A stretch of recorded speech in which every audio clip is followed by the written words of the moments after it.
সংসারের এই একঘেয়েমি কাজের মধ্যে কখনো মনে হয় আমরা হাঁপিয়ে উঠেছি। তখন আমাদের মনে হয় একটু পরিবর্তনের দরকার। সেটা হোক একদিন কর্মবিরতি, বা একদিন বাইরে থেকে কোথাও ঘুরে আসা, বা অনেক দূর লং ড্রাইভে যাওয়া। আমি কাজল, ভ্লগ বাই কাজলের নতুন একটি ব্লগে বড়দের প্রণাম জানাই আর ছোটদের স্নেহ ভরা ভালোবাসা। আজকে রবিবার, তাই সকাল সকাল আমরা দুজনে উঠে পড়লেও সোনা ঘুম থেকে ওঠেনি। আর আমার পরিবারের নতুন সদস্য মিঠি সোনাকে ঘুম ভাঙানোর জন্য বিছানার ওপর ডানা মেলে উঠে পড়েছে। আর জানেন বন্ধুরা, মিঠি এখন ডানা মেলতে শিখেছে। আজকে বলছিলাম না ভালো লাগছিল না, তাই বড়মশাই সকালে ব্রেকফাস্ট বাইরে থেকেই কিনে নিয়ে এসছে, ধোসা, চাটনি আর সাম্বার। আর এই যে সাউথ ইন্ডিয়ান চাটনি মানে বাদাম বাটা, সেটা আর সাম্বার সবার জন্যই এই একই নিয়ে এসেছে। তো এটা খাবো, তারপরে দুপুরে যাও কিছু একটু খেয়ে একটু বাইরে যাওয়ার আছে। যদি আজকে শরীরটা ভালো নেই তবুও যাব, মনটা না একদম ভালো। আজকে যদি অনেক কাজকর্ম করতেই হয়েছে, তবুও আমরা একটু বাইরে বেরিয়েছি। একটু লং ড্রাইভ করার পর তারপরে আমরা যাব আমাদের যে নতুন বাসা নিয়েছি, মানে যেখানে নতুন ঘরে আমরা শিফট করব, ওখানে যিনি মালিক ওনার সাথে একবার দেখা করতে। আর এই জায়গাটা হলো ব্যাঙ্গালোর এয়ারপোর্ট রোড। আমরা বেরিয়ে পড়েছি এয়ারপোর্ট রোড থেকে উল্টো দিকে।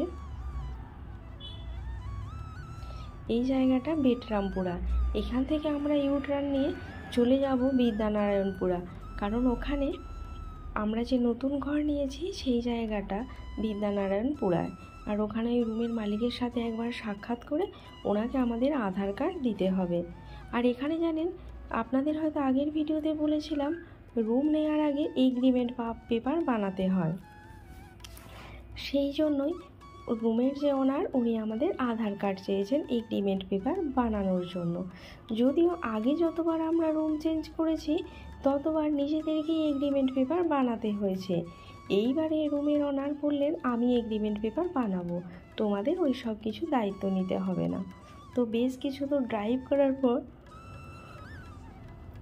আমরা এসে পৌঁছালাম আমাদের যে নতুন বাসা নেব সেখানে। আর বাসাটা আজকে আপনাদের সাথে আমি শেয়ার করব না, যেদিন আমরা নতুন বাসায় শিফট করব সেদিন আপনাদের সাথে সেটা শেয়ার করব।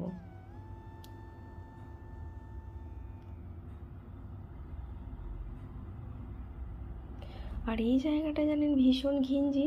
আমি এখন যেখানে থাকি এয়ারপোর্ট রোড ওসমান আলী, এখানটা অনেক ফাঁকা ফাঁকা, কিন্তু এখন যেখানে যাব সেখানে ভীষণ ঘিঞ্জি। তবে যেতেই হবে, কিছু করার নেই, কারণ সোনার স্কুলটা এখান থেকে অনেক দূরে হবে। আর এখন যেখানে যাব ওখান থেকে ওয়ার্কিং ডিস্টেন্স 400 মিটার, তাই সোনার অনেকটা সুবিধা হবে। আর এখন জানেন ব্যাঙ্গালোরটা পুরো সবুজে ভর্তি আর গোলাপি ফুলেও ভরে উঠেছে, বেশ ভালো লাগছে।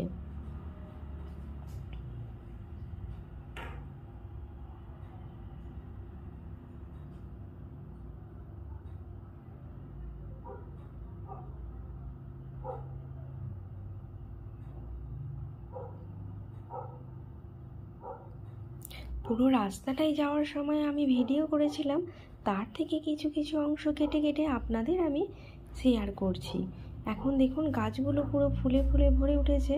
আর ব্যাঙ্গালোর যেহেতু সবুজে ভরা, তাই ভীষণই ভালো লাগছে। যদিও এই বছর জলের অভাবের জন্য গাছগুলো অনেক শুকিয়ে গেছে, কারণ আগের ভিডিওটাতেই হয়তো আপনাদের বলেছিলাম যে এখানে ভীষণ জলের সমস্যা হচ্ছে।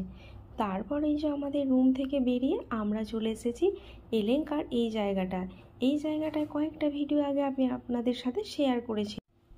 এই জায়গাটায় এলেঙ্কার নিউ টাউনে অবস্থিত। আর এখানে দেয়ালে মানুষজন বেশ আর্ট ড্রয়িং করে রেখেছে, আর পার্কের মতো রয়েছে, এখানে মানুষজন হাঁটাহাঁটি করে। আজকেই হয়তো এখানে আমাদের ভিডিও করা শেষ, কারণ এরপরে আমাদের রাস্তা পুরো বদলে যাবে। আমরা যে জায়গায় যাব সেখান থেকে আর এদিকে মনে হয় আসা হবে না, কারণ আমাদের এদিকে আর কোনো প্রয়োজনই থাকবে না। এখন যেহেতু আমরা এয়ারপোর্ট রোডে থাকি, তাই জিনিসপত্র নেওয়ার জন্য এই দিক দিয়ে যেতে হয়, আর ওই দিক থেকে অন্য জায়গায় জিনিসপত্র নিতে হবে। কথা বলতে বলতে আমরা এয়ারপোর্ট স্টেশনের ওখানে এসে পৌঁছে গেলাম। তারপরেই আমাদের গন্তব্যস্থল মানে এখন বর্তমান যে ঘরে থাকি সেখানে পৌঁছে যাব। তো আজকের মতো ভিডিওটি এই পর্যন্তই। আর হ্যাঁ, অনেক সবজি বগেরা নিয়ে এসেছি, সেগুলো কাটাকাটি করছিলাম কালকের জন্য প্রস্তুতি নিতে। আর আমার মিঠি এই যে আমার কোলের কাছে একটু একটু করে ঠুকে ঠুকে সবজি খাচ্ছিল। আজকের মতো ব্লগটি এই পর্যন্ত। যদি ভালো লেগে থাকে অবশ্যই একটা লাইক কমেন্ট করতে ভুলবেন না। আর আপনি যদি আমার চ্যানেলে নতুন হয়ে থাকেন, ব্যাঙ্গালোর সম্বন্ধে যদি কোনো কিছু জানতে চান, তাহলে অবশ্যই চ্যানেলটি সাবস্ক্রাইব করে আমার পরিবারের একজন সদস্য হতেই পারেন। আর বড়রা অবশ্যই আমাকে আশীর্বাদ করবেন, আমি যাতে এগিয়ে যেতে পারি। আর ছোটরা স্নেহ ভরা ভালোবাসাপূর্ণ লাইক দিতে ভুলো না। তো আজকের ব্লগটি এই পর্যন্তই। সবাই শারীরিক আর মানসিক দিক থেকে সুস্থ থাকবে এটাই কামনা করি। তো সবাইকে বাই বাই, শুভরাত্রি, গুড নাইট। দেখা হবে আগামীকাল নতুন রূপে নতুন একটি ব্লগ নিয়ে। ততক্ষণ বাই বাই বন্ধুরা।